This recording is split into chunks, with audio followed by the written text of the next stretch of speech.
Здравствуйте. На телеканале «Новый век» программа «Вызов-112», в студии Эльвира Фазлиева. И сегодня мы расскажем о гибели мужчины на пожаре в Казани и спасении погорельца из огня в Камских Полянах. Покажем момент опрокидывания автомобиля утром на улице Тетцевская.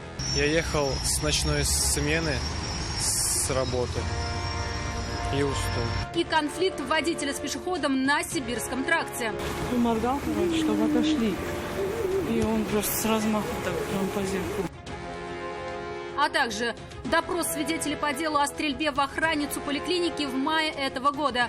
Я думала, что я вообще уже уйду. Нападавший рассказал, зачем это сделал. Это и не только прямо сейчас. 51-летний мужчина погиб в результате пожара в одном из домов на улице Исаева в Казани. Ночью вспыхнула двухкомнатная квартира на 3-м этаже пятиэтажки.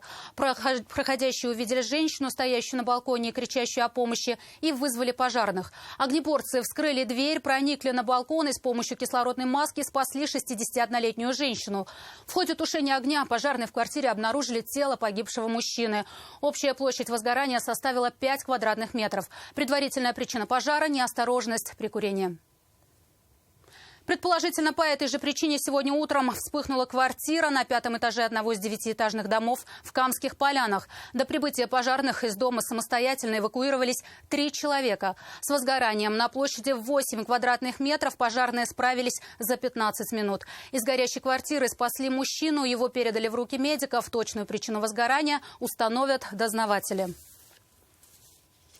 «Лада» перевернулась на крышу после столкновения с «Опелем» на перекрестке улиц Тетцевская и Гудованцева. По предварительной версии, водитель «Опеля Астра» просто уснул за рулем. Неуправляемый автомобиль стал выезжать на встречную полосу движения и врезался в отечественную легковушку. Затем иномарка продолжила путь и протаранила автомобиль Kia Sorento. Несмотря на серьезные повреждения, в аварии никто не пострадал. От сильного удара у «Лады» оторвало колесо. После этого она приземлилась на крышу. Водителя и пассажирку спасло то, что они оба были пристегнуты ремнями безопасности. Момент столкновения «Лады» и «Опеля Астра» попал в объектив видеорегистратора, установленного в отечественном автомобиле. На записи видно, как иномарка выезжает на встречную полосу. Затем после удара «Лада» начинает опрокидываться на крышу. Скорости у меня не было. Я на светофор только тронулся. И вижу, наискосок идет. Я уже вправо, как говорится, максимально. И он въехал. Избежать столкновения, рассказывает водитель «Лады», он не смог. Сильный удар пришелся на заднюю левую часть его автомобиля. Затем иномарка проехала еще несколько метров по встречной полосе, объехала пару машин, которые двигались в попутном ему направлении, и протаранила сзади Kia Sorento. Водитель внедорожника стоял в ожидании разрешающего сигнала светофора. Пассажирка «Лады» рассказала, что не успела даже испугаться. Осознание произошедшего пришло только после того, как им помогли выйти из машины. Больше 25 лет за рулем он. Первый раз. Оба пристегнуты были? Да, вот я еще, ладно, пристегнута. Мы вот просто, я как-то вот повисла на ремнем, потом вот меня освободили. Предполагаемый виновник признался, не отрицает того, что сам спровоцировал столкновение. Я ехал с ночной смены с работы и уснул. Даже сам этого никак не проконтролировал. Мужчина не уверен, хватит ли его страховых выплат на восстановление поврежденных по его вине автомобилей, поскольку «Ладу» вряд ли есть смысл восстанавливать.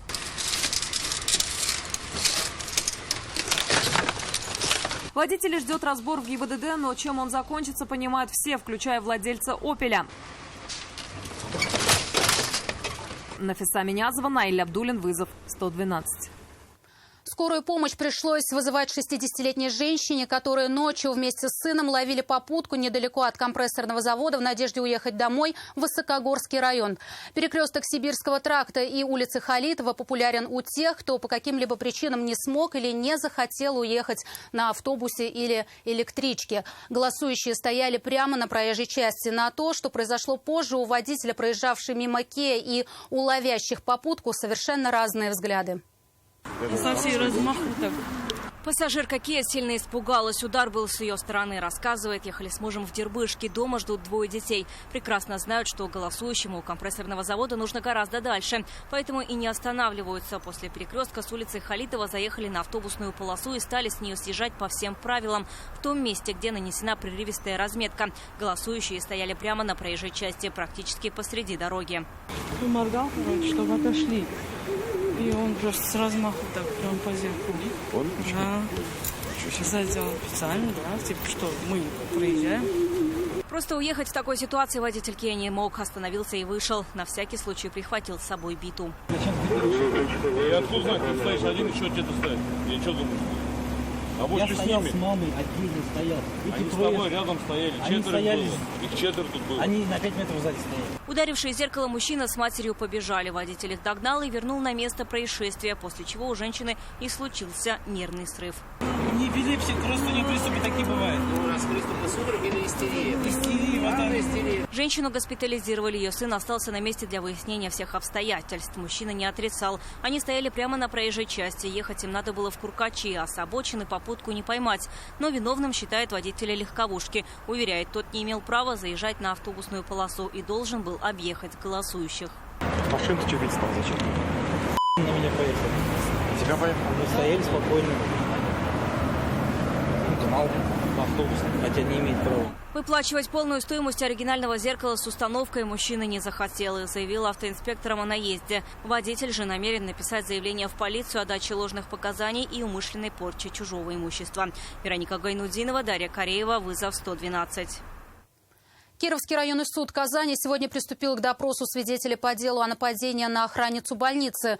Напомним, в мае 50-летний нетрезвый мужчина проник в помещение 17-й поликлиники в поисках спирта и закуски. Но когда его заметила 67-летняя женщина, он достал пистолет и выстрелил в нее несколько раз. Пострадавшую со сквозными огнестрельными ранениями госпитализировали в больницу. Сегодня на процессе стрелявший просил у нее прощения. Я думала, что я вообще уже уйду. Татьяна Долгова до сих пор не может восстановиться после огнестрельных ранений. Рассказала, она уже 20 лет работает сторожем в поликлинике. И проникновений в медицинское учреждение раньше не было. По версии следствия, в мае этого года 50-летний Алмаз Ахмедшин проник через форточку в 17-ю поликлинику и стал стрелять в женщину, когда она его заметила. По версии следствия, находясь в состоянии алкогольного опьянения, обвиняемый через форточку проник в помещение регистратуры поликлиники, где стал искать алкоголь и пищу. Ничего не найдя, он стал рассматривать карточки пациентов. Ему вменяют покушение на убийство и незаконное изготовление и хранение оружия. По версии следствия, он приобрел пистолет и переделал его в огнестрельное оружие. Согласно уголовному делу, сообщение об огнестрельном ранении поступило в полицию в 5 часу утра. На место тут же прибыли все экстренные службы. Стражам порядка 67-летняя охранница рассказала, что услышала шум в регистратуре. Пришла туда и увидела мужчину, одетого во все черное, в капюшоне, который перебирал медицинские карты пациентов. Она застала его врасплох, и он заметно испугался и несколько раз выстрелил в нее. Ну, конечно, страшно. Во-первых, я не ожидала. Я шла спокойно. И тут, ладно, сразу сообразила в каморку свою. А как окровавленная уже держала дверь. Выбрался из поликлиники он тем же путем, как туда и проник, через форточку. Кинологи с собаками определили, что направился он в сторону улицы Кулахметова. Дальше следы терялись. Но подозреваемого вскоре вычислили. Им оказался 50-летний, ранее неоднократно судимый мужчина. Машину «семерка» везла один ученик, в котором находились 2 граждан. И один из этих граждан попадал под родителей. Они задержали его и доставили в отдел полиции. Мужчина, несмотря на сильное алкогольное опьянение, не отрицал произошедшего, но уверял, что не помнит, куда делось оружие. К слову, пистолет до сих пор не нашли. Сегодня в суде он просил прощения у потерпевшей. Простите меня, пожалуйста, я действительно не должен был, во-первых, там находиться. Во-вторых, все, что я сделал, действительно неумышленно было. Простите меня, пожалуйста. Это недоразумение какое-то, навалилось просто. И я потерял, как говорится, контроль над собой. Потерпевшая рассказала сегодня журналистам, что не желает ему мстить и будет согласна с любым наказанием, которое назначит суд. Но исходя из того, что это рецидив и он уже был ранее судим, наказание вряд ли будет минимально возможным. Рания Абдрахманова, Нафиса Минязова, Адель Миндубаев. Вызов 112.